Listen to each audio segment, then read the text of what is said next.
नमस्कार, news India Bihar में आपका स्वागत है। मैं हूं सौरभ। सामने आया मिथिला विश्वविद्यालय के प्रोफेसर द्वारा छात्राओं के साथ अश्लीलता का मामला। दरअसल इन दिनों ललित नारायण मिश्रा विश्वविद्यालय का लगभग विवादों से घिरा रणनीति बन चुका है।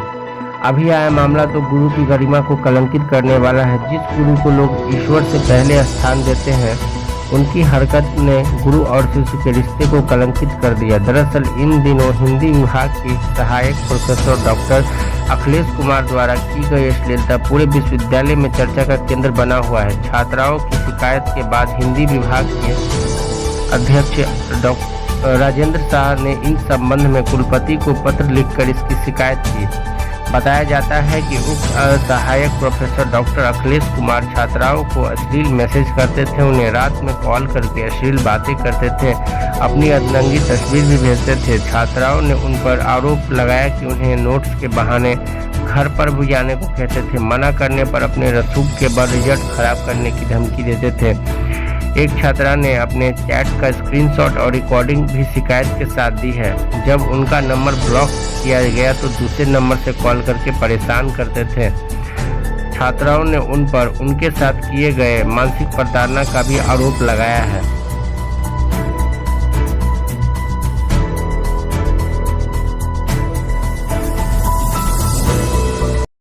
हिंदी विभाग के टीचर से, और कौन है वो? अखिलेश सर है। वो मतलब हमेशा नोट्स देने के बहाने के लिए बुलाते रहते हैं घर रूम पे, और बोलते हैं कि जो यहाँ आओगे तो मतलब देंगे नोट्स, लेकिन हम लोग कभी नहीं गए। कितना भी रात को भी मैसेज करते हैं, कॉल करते हैं, रिसीव नहीं भी करते हैं फिर भी मतलब कॉल करते हैं, इग्नोर करते हैं फिर भी मैसेज करते हैं। वो भी डर के मारे ना वॉइस कॉल करते हैं, क्योंकि रिकॉर्डिंग हो जाएगा इसलिए वो ऑडियो कॉल नहीं करते हैं। बहुत चरित्रहीन है वो। रात में कॉल करने के पीछे क्या कारण क्या लगता है?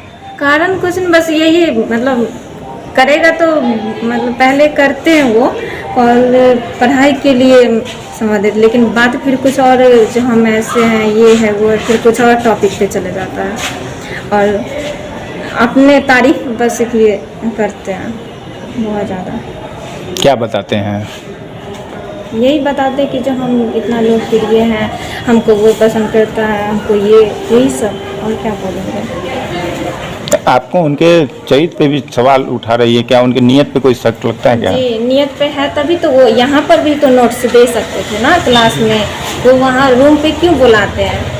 इसका मतलब है जो कुछ तो है, इसीलिए तो बुलाते हैं ना रूम पे। वो भी सिर्फ लड़कियों सबको ज़्यादा मतलब ये करते हैं। भय लगता है उनसे क्या आप लोगों को?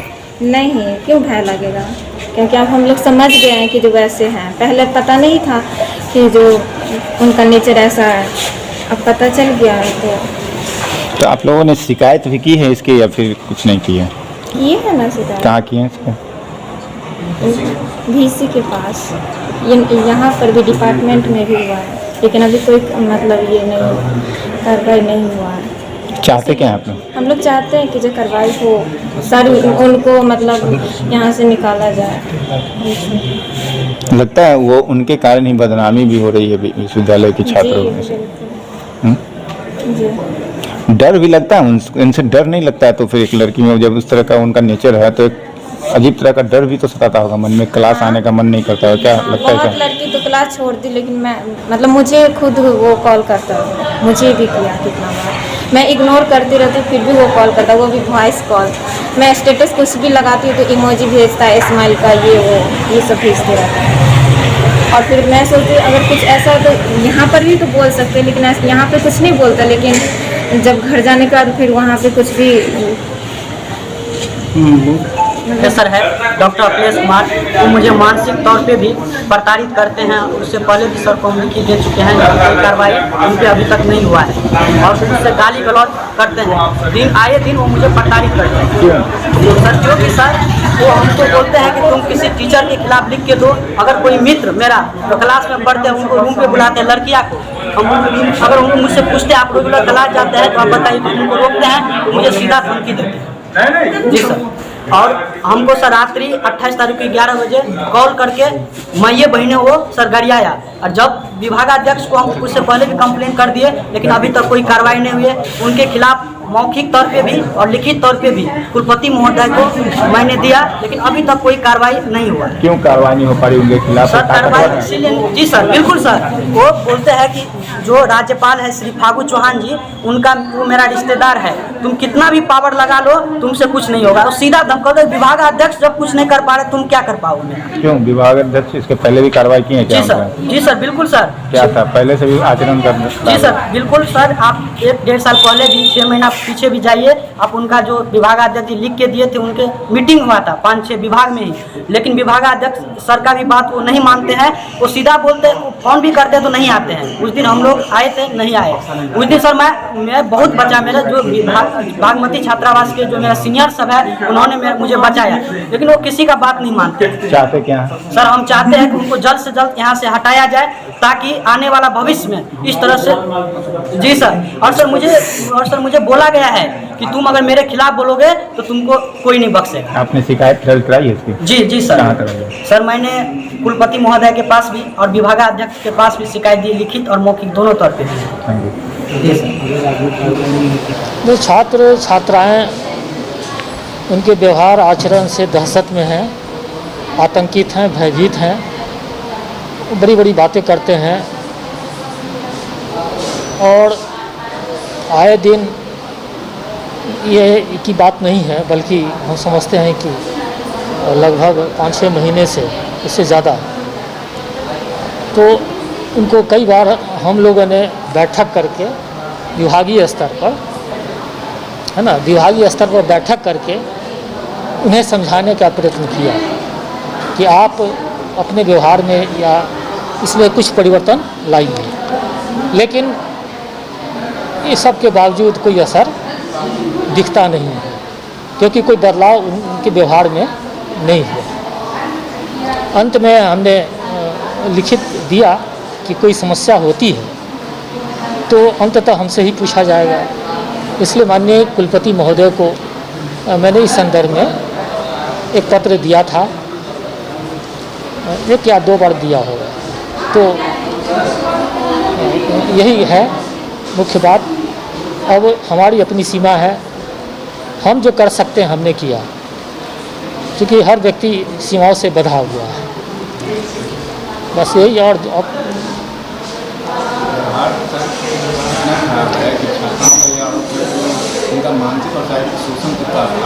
जी वो दुखद स्थिति है यह। किसी शिक्षक के लिए चरित्रवान अगर शिक्षक नहीं होगा तो क्या शिक्षा देगा? इसलिए पहली शर्त तो पहले है कि आदमी होना, व्यक्ति होना, और वह गुण, वह लक्षण उसमें नहीं है तो फिर शिक्षक का कोई धर्म नहीं है। हाँ कहते तो हैं, खूब चर्चा करते हैं। अब चर्चा करते हैं कि हम ये हैं वह हैं, और पहुँच है, बहुत बड़ी पहुँच है, हम तब करा देंगे, हम PhD करा देंगे या नहीं होने देंगे अगर मेरी बात नहीं मानोगे, ये सारी बातें हैं। यानी हमारे अनुसार चलो, विभाग के अनुसार नहीं। आप क्या चाहते हैं सर, उनको इस विभाग में बने रहना चाहिए या जल्द से जल्द उन पर कार्रवाई होनी चाहिए? आपको क्या लगता है? देखिए, यह कोई भी हम कैसे कह सकते हैं, लेकिन एक शिक्षक के रूप में यह बड़ी ऊंची संस्था है, कम से कम विश्वविद्यालय स्तर की है, तो यहाँ उपयुक्त नहीं है। हिंदी विभागाध्यक्ष के द्वारा एक प्रतिवेदन प्राप्त हुआ था और छात्र संगठनों के द्वारा भी 2 दिन पूर्व पत्र प्राप्त हुए। हमारे यहाँ ICC माने इंटरनल कंप्लेंट काउंसिल है एक, उसमें फॉरवर्ड कर दिया गया है। चूँकि उसमें एक लड़की से संबंधित मामला था तो उसकी गहन जांच के लिए एक हमारे यहाँ सरकार के द्वारा निर्धारित काउंसिल बनी हुई है, इसमें महिलाएं शिक्षिकाएं उसकी सदस्य होती हैं, माननीय प्रतिकुलपति महोदया उसकी अध्यक्ष होती हैं। वो काउंसिल बना दिया गया है, उसमें रेफर कर दिया गया है। साथ ही साथ उसमें जो निर्णय होगा उस पर विधि सम्मत कार्रवाई होगी।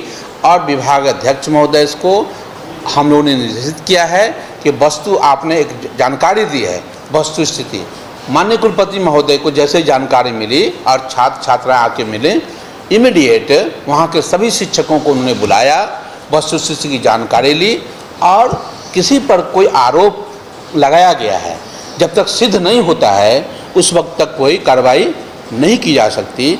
लेकिन वो प्रक्रिया जो प्रक्रिया विधि सम्मत है वो प्रारंभ कर दी गई है, उसका परिणाम बहुत जल्द आ जाएगा। देखिए, ये बिल्कुल ही अमर्यादित है। किसी भी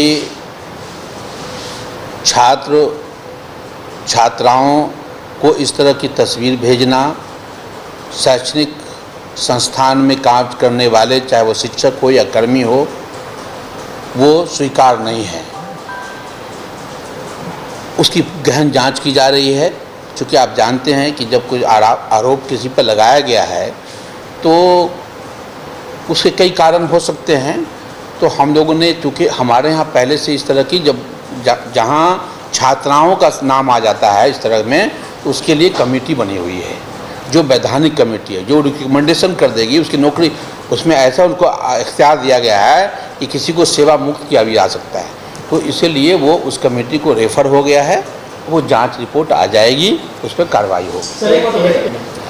अभी उसकी जानकारी तो मुझे नहीं है, लेकिन मैं आपको बता दूं कि कोई भी व्यक्ति बाहर में किसी भी उच्च पदस्थ जो वैधानिक स्तर पे उच्च स्तर पर हैं, यदि वो उनका नाम लेता है तो वो गैरकानूनी है। इसलिए कि हम विश्वविद्यालय में जिस पद पर हैं, हमारा जिस पद को धारण करते हैं, हमारी हैसियत वही है। हमारे रिश्तेदार कौन कहाँ है नहीं है, सच है गलत है, लेकिन ये कहना गलत है कि किसी बड़े पद पे कोई लोग होंगे तो विश्वविद्यालय के पदाधिकारी उसको वो ध्वंस होंगे। ऐसा आज तक विश्वविद्यालय के पदाधिकारियों के सामने इस तरह की घटना नहीं हुई है। छात्र छात्राओं का जो कंप्लेन आया है उसकी गहन जांच की जा रही है। जैसा कि मैंने कहा, जो विधि सम्मत होगा उस पर कार्रवाई होगी। होना ये नहीं है। आपको मैं ये भी बता दूं कि जो प्रकरण आया है वो प्रकरण कॉलेज आवर, यानी जो हमारे पढ़ाई का आवर है उसका नहीं है। ये रात के में मोबाइल पर निजी तौर पे उनके बातचीत का रिकॉर्डिंग आया है। तो हम लोग उसकी जांच कर रहे हैं कि रात में भी आप क्यों बात कर सकते हैं। हमारा काम नहीं है किसी बच्ची को, किसी लड़के को रात में धमकाना बचाना। तो जो भी चीज़ें गंभीर आरोप आए हैं, मैंने पहले ही कहा कि उसकी हम जांच